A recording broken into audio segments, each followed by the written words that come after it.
আসসালামু আলাইকুম। আশা করি আপনারা সবাই ভালো আছেন। আমরাও ভালো আছি। আলহামদুলিল্লাহ।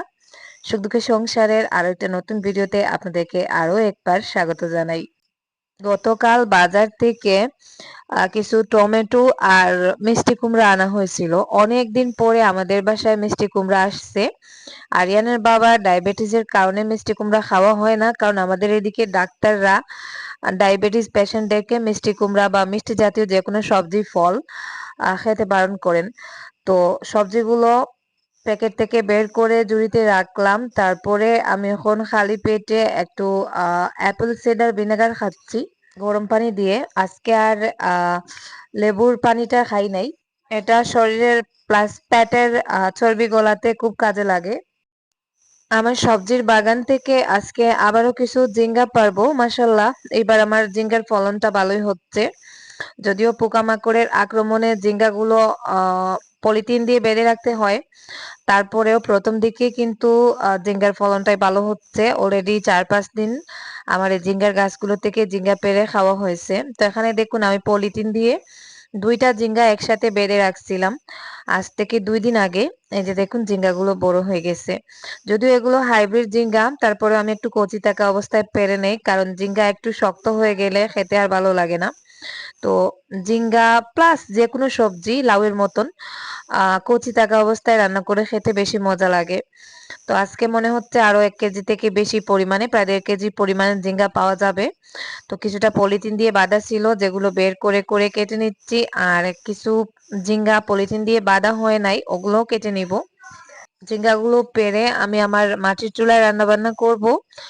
আর যার ভিডিও অলরেডি আমার নতুন চ্যানেল বিলফুড উইথ সাজনা ওখানে আপলোড করা হয়ে গেছে, আপনারা চাইলে দেখে নিতে পারেন। কারণ ইদানিং আমি আমার রান্না বান্নার ভিডিওগুলো আমার নতুন চ্যানেলে আপলোড করে রান্না বান্না তেমন একটা শেয়ার করি না। তো যাই হোক, এই যে আমি প্রায় ১.৫ কেজি পরিমাণ ঝিঙ্গা আমার গাছগুলো থেকে নিলাম। আজকে অনেকদিন পর দেখুন আমি ১ বাটি মুড়ি নিয়ে এসেছি। আর মুড়িতে দিয়ে দিচ্ছি একটু কুসুম গরম দুধ আর সামান্য ২-৩ দানা লবণ এড করব। মুড়ি দিয়ে দুধ খেতে আমার এত ভালো লাগে। আপনাদের কার ভালো লাগে অবশ্যই কমেন্ট করে জানাবেন। তো আমি আগে খেতাম, এখন বেশ কয়েকদিন হয়ে গেছে খাওয়া হয় না, আর গড়ে মুড়িও আনা হয় না। তো গতকালকে আবার আরিয়ানের বাবা মুড়ি আনছিলেন। তো মুড়িটা দেখে আমার সবার আগে দুধের কথা মনে পড়লো, যে একটু দুধ দিয়ে মুড়ি ভিজিয়ে খাই। আমি অনেক সময় দই দিয়েও খাই, দই দিয়ে মুড়ি প্লাস চিড়া। তো আমার খুব ভালো লাগে খেতে। তো যাই হোক, আমি এখানে ১ বাটি দুধ আর মুড়ি নিলাম। আমার সবথেকে পছন্দের যে জায়গাটা আমার পেছনে, রান্নাঘরের পেছনের বেলকনি। আর সেখানে বসে আমি বেশিরভাগ সময় খাবার দাবার খাই। আমার পেছনের এই বেলকনির আশেপাশের যে ভিউটা এত বেশি সুন্দর, যেটা আহ সরাসরি না দেখলে আপনারা বুঝতে পারবেন না। তো এই জায়গাটায় বসলে মন প্রাণ সবকিছু একেবারে শীতল হয়ে যায়। আজকে খুব ছোট একটা ভিডিও শেয়ার করেছি। সকালের দিকে শরীরটা একটু খারাপ লাগছিল, তারপরে আর তেমন কোনো ভিডিও শুট করি নাই। তো এই দুপুর থেকে শুরু করে বিকাল অবধি আর কি টুকটাক যেটুকু শুট করা হয়েছে সেটাই আপনাদের সাথে শেয়ার করলাম। তো এখানে বাইরের চুলায় রান্নাবান্না করার জন্য কালিমাখা পাতিলটা মেজে তারপরে রান্নাবান্নায় চলে আসছি। তো রান্নাবান্না যেই শুরু করেছি তার মধ্যে বৃষ্টি শুরু হয়ে গেছে। অনবরত বৃষ্টি পড়তেছে, মানে অর্ধেক রান্নাবান্না হওয়ার পরেই বৃষ্টি চলে আসছে। আমার নতুন চ্যানেলে আমি সন্ধ্যার দিকে ভিডিওটা আপলোড দিয়ে দিয়েছি, আপনারা যারা দেখেন নাই দেখে নিতে পারেন। আর আগামী দিন থেকে আমি বিকালের দিকে আমার নতুন চ্যানেলে ভিডিও আপলোড দিব। আর এই যে পুরনো চ্যানেল যেটা বর্তমানে আপনারা ভিডিও দেখতেছেন সুখ দুঃখের সংসার, ওটাতে আমি রাতের বেলা ৯:৩০ থেকে ১০টা ১০:৩০টার ভেতরে দিব। এখানে আমি একটা রসি টানিয়ে নিয়েছিলাম। তো এখন এই রসিটার মধ্যে আমি একটা কাপড় হঠাৎ করেই বৃষ্টি চলে আসছে দেখুন। তো এদিকে আমাদের রান্না বান্নাও শেষ হয়ে গেছে। আর এখন খাবার দাবারের পালা। তো আমি যেখানে রান্না বান্না করি ওখানেই খাই। আমার এই খোলামেলা ঘরটাতে বসে খাবার খেতে খুব ভালো লাগে। তো যাই হোক, খাবার দাবারটা এখনো হয় নাই, একটু বৃষ্টি থামুক তারপরে খাবারটা খেয়ে নেব। তো এদিকে জুবাইরের অবস্থা দেখুন, ও মনে হয় কাপড় ধুয়ে দিয়েছিল, এখন বৃষ্টি চলে আসছে তাই আমার সেই পুরাতন রান্নাঘরটা এনে কাপড়গুলো মেলে দিচ্ছে। আর এই যে দেখুন আজকের ওয়েদারটা দেখে মনে হচ্ছে সারা বিকাল বৃষ্টি হবে। তার মধ্যে দুপুরের খাবারটাও সেরে নিয়েছি। বিকালের দিকে আমি 1 কাপ গ্রিন টি খাই, যেটা আমি হয়তো প্রপার ডায়েট মেনটেন করি না। তবে যে জিনিসগুলো খেলে মানে ওজনটা একটু নিয়ন্ত্রণে থাকে, তো সেগুলোই খাচ্ছি। এখানে প্রত্যেক দিনের মতন এই যে 1 কাপ গ্রিন টি নিলাম। আমি রেগুলার যদি গ্রিন টি খাই তাহলে আমার ওজনটা অনেকটা কমে আসে। গত কয়েকদিন থেকে রেগুলারই খাচ্ছি এটা। বিকাল হয়ে গেছে, এখনো বৃষ্টি চলতেছে, বৃষ্টি থামার নাম নেই, অনবরতই হচ্ছে। তো যখন বৃষ্টি হয় তখন বিশেষ করে পশু পাখিদের খুব ডিস্টার্ব হয়। এই যে দেখুন আমার ছাগলের বাচ্চাগুলো এখানে শুয়ে আছে, ওরা এখন একটু একটু করে ঘাস খাওয়া শুরু করেছে, কিন্তু আজকে আর যেতে পারে নাই। আর এদিকে দেখুন ছাগল কুকুর সব বারান্দায় শুয়ে আছে বৃষ্টির কারণে। গতদিন আমার একজন প্রিয় আপু আমার ভিডিওতে কমেন্ট করছেন যে তোমার ঘরটা শুধু সুন্দর করতেছো, স্কুলটায় একটু খরচ করো, স্কুলটাকে একটু সুন্দর করো, স্কুলের বারান্দায় আহ লাকড়ি কাঠ ওইসব রেখে দাও। তো আমি আসলে কি বলবো আপুকে বুঝতে পারতেছি না, কারণ গড় এটা প্রত্যেকটা মানুষের একটা ইমোশন। এক বেলা খেয়ে হোক, 2 বেলা খেয়ে হোক, মানে নিজের বাড়িকে নিজের সামর্থ্য অনুযায়ী একটু সাজাবে গুছাবে, এটা প্রত্যেকটা মানুষের শখ, যেটা আমারও আছে। আর আমার যে এত টাকা আছে এরকমটা না, আমাদের স্কুলটা দেখুন অনেকটা লম্বা। আমার পক্ষে বা আমাদের পক্ষে এই স্কুলটার কাজ আপাতত সম্ভব না। আমার হাজবেন্ডের কাছেও সেরকম কোনো ফান্ড নেই। তো এখানে দেখতে পাচ্ছেন আমাদের বারান্দায় কিছু কাঠ রাখা, আর স্কুলের বারান্দায় কিছু কাগজের টুকরো দেখা যাচ্ছে, কারণ আমাদের স্কুলে আজকে ক্লাস ক্যাপ্টেন সিলেক্ট করার জন্য একটা বুট সিস্টেম করা হয়েছিল, যার জন্য বারান্দাটা ওরা ময়লা করে ফেলছে। তো ওটা আমি একটু পরে ঝাড়ু দিব। আর এখানে যে কাঠগুলো রাখা ওগুলো স্কুলের উপরের কাজ করার পরে, স্ট্রাকচারের কাজ করার পরে যে কাঠগুলো এক্সট্রা হয়েছিল ওগুলো ওখানে রাখা। আর এখানে যে ব্যাগগুলো দেখতে পাচ্ছেন বস্তা, ওগুলোতে কিছু বালু আর পাথর রাখা। তো সবকটা স্কুলেরই জিনিস এখানে আমার সামান্য কয়েকটা বাঁশের কঞ্চি ছাড়াই যে নিচে আমি নিচে ঢুকিয়ে রাখছি, আর কিছু নেই, কারণ আমার এক্সট্রা কোথাও রাখার জায়গা নেই। তো যাই হোক, গতকালকে যে আপু কমেন্ট করছেন, তো আসলে এত লম্বা একটা স্কুলের তো কাজ যেটুকু প্রয়োজনীয় সেটা হয়ে গেছে। এখন প্রয়োজন যদি হয় স্কুলটা একটু সাজানো গুছানোর, যেটা করতে হলে পুঁজির দরকার পড়ে। যদি আমাদের কাছে সেই পুঁজিটা থাকতো তাহলে আমাদের স্কুলটা আজকে এরকম থাকতো না, অনেক উন্নতি করতে পারতো। কারণ এই স্কুল এখন যদি একটু হাই লেভেলের করতে যাই তাহলে অন্তত 5-7 লাখ টাকা লাগবে, যেটা আমাদের কাছে নেই, আর আমার কাছেও সেরকম টাকা নেই। কারণ আপনারাই জানেন আমি যদি এখনো একটু বড় ধরনের কোনো অসুখ হয় প্লাস বড় ধরনের টাকার ধাক্কা পড়ে, তাহলে আমি সেটা ম্যানেজ করতে পারি না। লোকের থেকে সাহায্য নিয়ে আমাকে ডাক্তার দেখাতে হয় বা চিকিৎসা করাতে হয়, যেটার প্রমাণ গত কয়েকদিন আগে আপনারা দেখছেন। তো আমি বাড়িতে কোনো কাজবাজ করাচ্ছি না। আমার কাছে যদি টাকা থাকতো সেরকম, তাহলে আমার এই যে এখানে একটা বেডরুম করেছিলাম যেটার দরজা জানালাগুলোই লাগাতে পারতেছি না।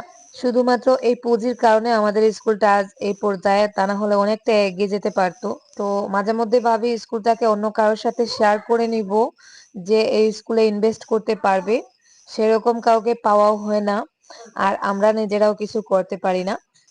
আর এত লম্বা একটা স্কুলে অনেক কাজ, বাইরের দিকটা যদি পরিষ্কার করতে যাই, বারান্দা ঢালাই দিতে যাই, তাহলে অনেক টাকা লাগবে, যেটা এই মুহূর্তে আমাদের পক্ষে সম্ভব না। তো যাই হোক, আশা করি আমি বোঝাতে পারছি বিষয়টা।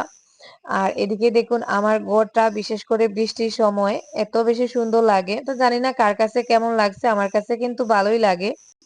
ছেলের জন্য একটু সুজি রান্না করব, ছেলেটা সকালেও কিছু খায় নাই। আর বিকালের দিকে বলতেছে, মানে সকালে ভাত খায় নাই, টুকটাক খাবার খেয়েছে। তো বিকালের দিকে বলতেছে মা আমাকে সুজি রান্না করে দাও। তো ওর জন্য সুজি রান্না করতে গেলে একটু সিম্পল ভাবে রান্না করতে হয়, একটু ভালো করে ভেজে রান্না করতে হয়, কারণ সুজির মধ্যে যদি এলাচ দারচিনি ওসব দেই, তেজপাতা বাদাম কিশমিশ, তাহলে ও খেতেই চায় না। তো শুধু তেলের মধ্যে বা ঘির মধ্যে সুজিগুলো একটু ভেজে পানি দিয়ে বা একটু দুধ দিয়ে আর হচ্ছে চিনি দিয়ে সামান্য একটু নুন দিয়ে সুজিটা ওকে রান্না করে দিতে হয় একটু শুকনো করে। তো যাই হোক, এই যে একটু শুকনো করে আমি রান্না করছি। ও হচ্ছে এই আজে বাজে খাবারগুলো খেতে বেশি পছন্দ করে, ভাতের প্রতি ওর সেরকম কোনো ইন্টারেস্ট নেই। তো এই যে দেখুন রান্না করে নিয়ে আসছি, এখন ও খাবে না, মানে নানান ধরনের ঝামেলা, এটা করবে সেটা করবে। তো যাই হোক আমি একটু ঠান্ডা করে দেখা যাক ওকে খাওয়ানো যায় কিনা। মানে আমি যদি সামনে বসে থেকে ওকে খাওয়াই তাহলে খাবে, তা না হলে এক চামচ মুখে দিবে, তারপরে দেখা যায় আর খেতে চায় না। মানে খাবার দাবারের ক্ষেত্রে আমার ছেলেটা এত বিরক্ত করে, ঝামেলা করে, যেটা বলার বাইরে। গতকালকের ভিডিওতে আমি আপনাদেরকে বলেছিলাম আমি আমার শখের ২টা জিনিস কিনে আনছি। তার মধ্যে একটা জিনিস হচ্ছে যে একটা ছোট খরগোশের বাচ্চা আনছি, যেটা আসলে আমার ছেলেই কিনছে। আমি জাস্ট পাখি কেনার জন্যই দোকানে গিয়েছিলাম। তো খরগোশটা মানে এখানে ছোট ছোট খরগোশের বাচ্চা ছিল। তো আমার ছেলের অনেক দিনের ইচ্ছা একটা খরগোশের বাচ্চা কিনবে। আগে যদিও যখনই এখানে আসতাম বা এই দোকানের সামনে দিয়ে যেতাম ও খরগোশ কিনতে চাইতো। তো যাই হোক গতকালকে ওর বাবা ওকে খরগোশটা কিনে দিচ্ছেন 400 টাকা দিয়ে। এই যে দেখুন, তো একটা মাত্র খরগোশ কিনে আনা হয়েছে। আর খরগোশ আমারও এত ভালো লাগে, আপনারা জানেন আমি পেট লাভার, যে কোনো ধরনের পশু আমার পছন্দ। আমার ছেলেটাও হয়েছে ঠিক আমারই মতন। তো ওকে বিকালের দিকে একটু ছেড়ে দিয়েছি ঘাস খাওয়ার জন্য। আর এই যে দেখুন আরেকটা কাণ্ড, গতকালকে যে 2টা পাখি কিনে আনছি, একটা জিনিস তো খরগোশ আমি দেখিয়ে দিলাম, আর আরো 2টা ছোট ছোট পাখি কিনে আনছি। তো এই পাখিগুলোর নাম আমার জানা হয় নাই। গতকালকে ভিডিওতে একজন কমেন্ট করছেন এগুলোর নাম নাকি বাজিঘর পাখি।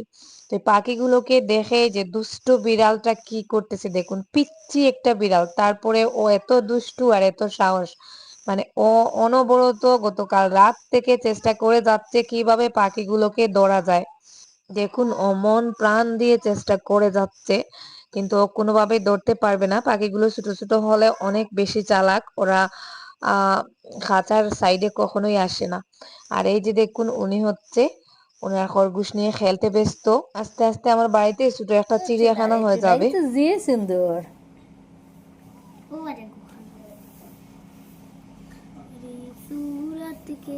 আর একটা হইল দুষ্টা টুনিয়া। কই জাগিয়ে জাগিয়ে বিড়ালের বাচ্চাটা কতটা দুষ্টু দেখুন। এই যে দেখুন খরগোশের বাচ্চাটা ওকে ভয় পেয়ে আমার শোকেজের নিচে ঢুকে গেছে।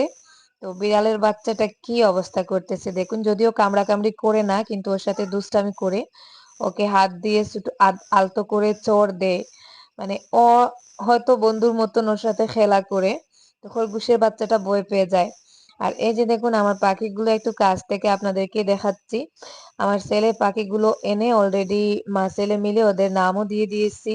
হলুদ পাখিটার নাম সুখ পাখি, আর এই যে একটু ব্লু কালারের যে পাখিটা আর কি, সবুজ কালারের, ওটার নাম হচ্ছে দুক পাখি। তো আমার ছেলে এই নামগুলো দিয়েছে আর আমি নামগুলোকে একটু ছোট করে দিয়েছি। একটা নাম সুখী আর একটা নাম দুঃখী।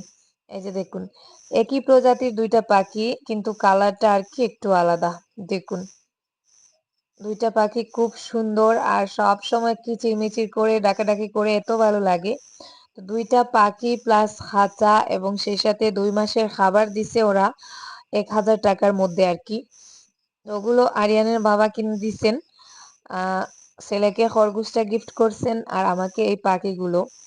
তো যাই হোক আমার অনেক দিনের ইচ্ছা ছিল বাড়িতে একটা তোতা পাখি বা টিয়া পাখি ওরকম কিছু পালবো যে পাখিগুলো কথা বলতে পারে। কিন্তু দোকানে ওই পাখিগুলো ছিল, দাম অনেক বেশি, 3000 4000 টাকা, যার জন্য আমি আর নেওয়ার সাহস পাই নাই। তাই কম দামের 2টা পাখি কিনে আনছি, আমার শখটাও পূরণ হয়ে যাবে। আমি এই যে পাখিটা দেখতে পাচ্ছেন ওই কালারের সেম 2টা পাখি আনতে চাইছিলাম, কিন্তু সবুজটা আমার ছেলে পছন্দ করছে, যার জন্য আর ওর পছন্দটা ফেরাই নাই, ভাবলাম নিয়ে নেই। পাখিগুলো এত চালাক, যখন বিড়ালের বাচ্চাটা কাছে আসে তখন ওরা কিচিরমিচির করে ডাকাডাকি শুরু করে যেন লোকজন ওদের কাছে আসবে। মানে আমরা যদি কাছ থেকে সরে যাই তাহলে কিচিরমিচির করে এমন ভাবে ডাকাডাকি শুরু করে। দেখুন কি কিউট 2টা পাখি। বড় বড় সামর্থ্যগুলো হয়তো পূর্ণ করতে পারি না, কিন্তু আমার সামর্থ্যের ভেতরে এরকম ছোট ছোট শখগুলো একটু একটু করে পূরণ করতেছি আলহামদুলিল্লাহ। জীবনে হয়তো টাকা পয়সা অনেক আসবে কিন্তু এই যে ছোট ছোট শখগুলো, যেগুলো হয়তো অসময়ে আর থাকবে না, তাই আমি চেষ্টা করি আমার ছোট ছোট এই শখগুলো পূরণ করার। তো যাই হোক আজকের মতো এই পর্যন্ত। আপনারা সবাই ভালো থাকুন, সুস্থ থাকুন। আল্লাহ হাফেজ, আসসালামু আলাইকুম।